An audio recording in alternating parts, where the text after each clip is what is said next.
Vega Jewelers Luxury Bridal Jewelry Exhibition Sale first and second November, the Residency Towers at Coimbatore. Bank ఖాతాదారులకు కేంద్ర ప్రభుత్వం ఒక good news చెప్పింది. ఏంటంటే ఇకపై నామినీలుగా ఒక్కరు కాదు నలుగురిని పెట్టుకోవచ్చు. ఇప్పటి వరకు ఒక్కరే నామినీ ఉండేవాళ్ళు, ఇక నుంచి నలుగురు నామినీస్గా పెట్టుకోవచ్చు. దీనికి సంబంధించి మనతో మరింత సమాచారం పంచుకునేందుకు SBI chief financial officer Phani Srinivas garu live call అందుబాటులో ఉన్నారు. ఒకసారి వారితో మాట్లాడి మరింత సమాచారం తీసుకుందాం. సార్ నమస్తే అండి. నమస్తే అండి. ఇప్పటి వరకు ఒక్కరే నామినీ ఉండేవాళ్ళు. చాలా సందర్భాల్లో ఆ నామినీ అవైలబుల్ లేకపోయినా, ఆ నామినీ గనక మరణించినా లేదు ఇతర కారణాలతోటి ఆ నామినీ రాకపోయినా ఆ డబ్బులు కానీ లేదంటే లాకర్లో ఉన్నటువంటి బంగారం కానీ తీసుకునేదానికి వెనక్కి అవకాశం ఉండేది కాదు, ఖాతాదారుడు లేని సందర్భంలో. ఇదంతా ఇప్పుడు నలుగురు నామినీలను పెట్టడం వల్ల ఒకరు కాకపోతే ఒకరు వెళ్ళి తీసుకునే అవకాశం ఉంటుంది. ఇప్పుడు వరకు దాదాపు 60,000 కోట్ల రూపాయలు ఏదో వెనక్కి తీసుకోలేక అలాగే ఆగిపోయాయి అని అంటున్నారు. సార్ నిజమా అది? ఇప్పుడు ఈ నిబంధనతోటి ఖాతాదారులకి గుడ్ న్యూసే కదా ఇది? అంటే ఇప్పుడు మనం నామినీ వరకు మాట్లాడితే అండి, నామినీ వరకు బ్యాంకు ఖాతాల్లో they are the custodian for the balance. In case అదే అకౌంట్ హోల్డర్ కి ఏమైనా జరిగినప్పుడు బ్యాంకు లో ప్రాసెస్ బాగా సింపుల్ గా జరిగి నామినీగా పేరు ఎవరుతుందో వాళ్ళు మొత్తం బ్యాంక్ నుంచి వాళ్ళ డబ్బులు తీసుకుని ఆ తర్వాత డబ్బుల్ని లేకపోతే ఎంటైర్ లీగల్ హెడ్స్, సపోజ్ ఏంటంటే ఏమైనా భర్త భార్య పేరు పెట్టుకోవచ్చు, లేదంటే భర్త పెద్ద కొడుకు పేరు పెట్టుకోవచ్చు. కానీ ఆ తర్వాత what of the distributions among the legal heads అనేది నామినీ చేసే విధంగా ఉంది. కానీ అదే ఈ విషయంలో ఏమవుతుందంటే అప్పుడప్పుడు బ్యాంకులు ఒకే ఖాతాదారుడు ఒకే నామినీని వాళ్ళు యాక్సెప్ట్ చేశారు కాబట్టి వాళ్ళ కుటుంబంలో కానీ ఏమైనా చిన్న చిన్న సమస్యలు ఉంటాయి కనుక చాలా విషయాల్లో వాళ్ళు ఆ కోర్టుగా సెటిల్మెంట్ చేసుకోవడము, లేదు అంటే వాళ్ళ మధ్య గొడవలు, ఆర్థిక నో ట్రాన్స్పరెన్సీ వల్ల అప్పుడప్పుడు ఈ సెటిల్మెంట్ విషయాలు పూర్తి కావట్లేదు. మీరు చెప్పినట్టు ఏదంటే ఈవెన్ రీసెంట్ గా పార్లమెంట్ లో ఒక ప్రశ్న సమాధానంగా ఆర్థిక శాఖ సహాయ మంత్రి చెప్తూ ఇది సుమారుగా 67,000 కోట్లు బ్యాంకు ఖాతాలో ఉండిపోయినాయి, which were not claimed by the account holders.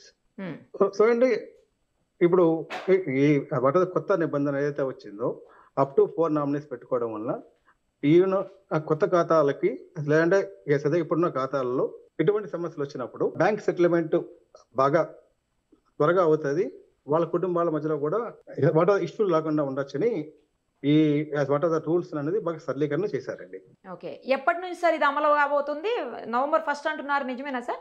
అవునండి, ఎందుకంటే గవర్నమెంట్ గెజెట్ ఇచ్చారు కాబట్టి అది effective date would be the 1st November 2005. దీని వల్ల బ్యాంక్ వాళ్ళకి ఏమైనా ప్రాబ్లమ్స్ వస్తాయా? ఎందుకంటే నలుగురిది డేటా మెయింటైన్ చేయాలి, నలుగురివి అంటే ఆధార్లు కావచ్చు, ఫోన్ నెంబర్స్ కావచ్చు, ఇంకా అన్ని నలుగురికి రెస్పాన్సిబుల్ గా ఉండాల్సినటువంటి పరిస్థితి ఉంటుందేమో.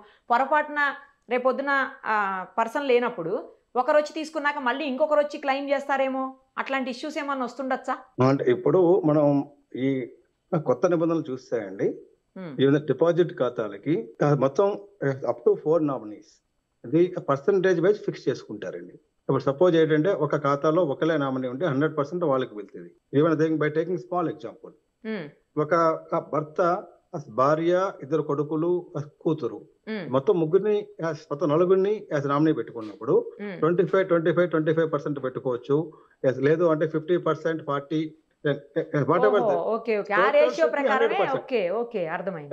సో అంటే అది ఇక్కడ బ్యాంకు వరకు అంటే సెటిల్మెంట్ విషయంలో పెద్ద ఇబ్బందులు ఏమి ఉండవండి కదా. ప్రాసెస్ అన్నది అన్ని బ్యాంకులకి ఇది కామన్ కాబట్టి బ్యాంక్ ప్రాసెస్ లో చిన్న చిన్న మార్పులు ఏర్పడవచ్చు. బట్ అది ఓకే, ఆ మార్పులు అనేది ప్రాసెస్ ఈజీ కాబట్టి అది కూడా ఈజీగానే ఉంటుంది, పెద్ద కష్టమే ఉండకపోవచ్చు. ఓకే, సో ఈ ఇష్యూస్ ఏమి ఉండకపోవచ్చులేండి. మీరు అన్నట్లు ఎవరికి వాళ్ళకి రేషియో ఇచ్చినప్పుడు ఆ రేషియో ప్రకారమే రేపు పొద్దున వాళ్ళు తీసుకునే అవకాశం ఉంటుంది. దీని మీద ఏమైనా లీగల్ గా ఇష్యూస్ అయ్యే అవకాశం ఉంటుందా సార్? తర్వాత అట్లా ఏమి ఉండదు కదా? ఇంకా లీగల్ గా ఏముండదు, బ్యాంక్ వరకు ఏముండదు. వాళ్ళ కుటుంబంలో ఏమైనా ఇంకా పెద్ద పెద్ద గొడవలు ఉండొచ్చు, గుండె ఏమైనా అయితే కనుక అది బ్యాంక్ బయట అవుతుంది. బ్యాంకులో నామినీ వరకు వాట్ ఆర్ డిపాజిట్స్ కానీ లాకర్స్ కానీ సెటిల్మెంట్ ఇష్యూల్లో ఏముండదండి. ఆ తర్వాత ఇంకోటి కూడా ఉంది ఇక్కడ, అంటే నలుగురికి పర్సంటేజ్ వైజ్ పెట్టుకోవచ్చు. మీన్స్ అదే మొత్తం ఈవెన్ దట్ కొత్త నిబంధనలు చూస్తే కనుక బ్యాంక్ లో ఉన్న డిపాజిట్ ఖాతాలకి వేరేగా ఉంది, బ్యాంక్ లో ఉన్న లాకర్లకి వేరేగా ఉంది. బ్యాంక్ లో ఉన్న డిపాజిట్ ఖాతాలకి నలుగురిని ఒకేసారి నామినీగా పెట్టుకోవచ్చు, లేదు అంటే నలుగురిని ఒకరి తర్వాత ఒకరు పెట్టుకోవచ్చు అండి.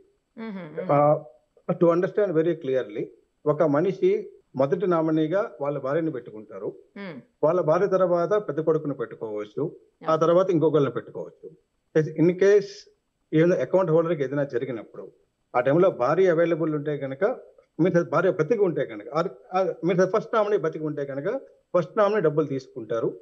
దీనికి ఫస్ట్ నామినీ లేకపోతే కనుక సెకండ్ నామినీ క్లెయిమ్ చేస్తారు. అటువంటి ప్రాసెస్ కూడా డిపాజిట్ ఖాతాలకు ఉంది. ఈ డబ్బులు డిపాజిట్ కి చెప్పారు, మరి లాకర్ లో ఉండే బంగారం గురించి ఎట్లా సార్, దాన్ని ఎట్లా షేర్ చేసుకుంటారు? మరి లాకర్ లో ఉన్న బంగారం కానీ డబ్బులు కానీ ఈవెన్ కంటెంట్స్ క్వాంటిఫైబుల్ కాదు కాబట్టి ఈవెన్ అది మొత్తం నలుగురిని ఒకేసారి పెట్టుకోవడానికి లేదండి. సో అంటే నలుగురిని పెట్టుకోవచ్చు, ఒకరి తర్వాత ఒకరు, which is called successive. So అంటే మొదటి నామినీ, రెండవ నామినీ, మూడవ నామినీ, నాలుగో నామినీ పెట్టుకుంటారు. సో అండ్ లాకర్ హోల్డర్ ఏమైనా జరిగినప్పుడు first right will go to the మొదటి nominee.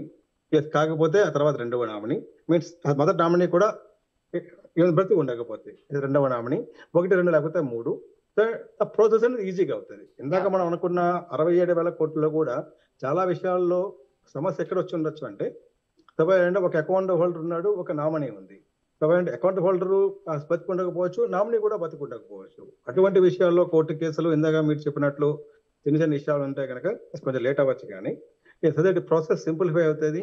And what are that account holder యొక్క డబ్బులు వాళ్ళ కోరిక మేరకు అతని కుటుంబ సభ్యులకు కానీ ఇతరులకు కానీ ఇచ్చే ప్రయత్నం చాలా ఫాస్ట్ గా అవుతుంది, చాలా క్విక్ గా అవుతుంది. ఫైనల్లీ ఒకటి చెప్పండి సార్, ఇప్పుడు ఈ ఫెసిలిటీ అంటే నలుగురు నామినీని పెట్టుకునే ఫెసిలిటీ రేపు November 1 నుంచి కొత్తగా వచ్చే అప్పటి నుంచి చేసుకునే అకౌంట్ హోల్డర్స్గా, ఆల్రెడీ పాత అకౌంట్స్ ఎవరైతే ఉంటాయో వాళ్ళందరూ కూడా దీన్ని చేంజ్ చేసుకునే అవకాశం ఉంటుందా? బ్యాంకులో ఏ నిబంధన పెట్టినా సరే పాత వాళ్ళకు కూడా ఉంటుంది. సో అంటే పాత వాళ్ళు కూడా after November 1 what are the కొత్త ఫార్మ్స్ బ్యాంకుని బట్టి మారచ్చు. What are the simplified forms అన్ని కూడా ఇంకా ప్రాసెస్ లో రాలేదు, ఇంకా కొంత టైం కూడా ఉంది. బట్ వాట్ ఎవర్ దట్ కొత్త ఫార్మ్స్ ఇచ్చి ఉన్న ఖాతాదారులు కూడా వాళ్ళు 1, 2, 3 మాక్సిమం 4 నామినీలు పెట్టుకోవచ్చు, which is going to easy the process. Thank you sir, thank you so much, మంచి ఇన్ఫర్మేషన్ చెప్పినందుకు. Thank you sir. నమస్తే అండి. మరిన్ని అప్డేట్స్ కోసం Nirupama Suman TV Insta page ని ఫాలో చేయండి. సుమన్ టీవీలో మీ పర్సనల్ అండ్ బిజినెస్ ప్రమోషన్స్ కోసం కింది నెంబర్ కి కాంటాక్ట్ చేయండి.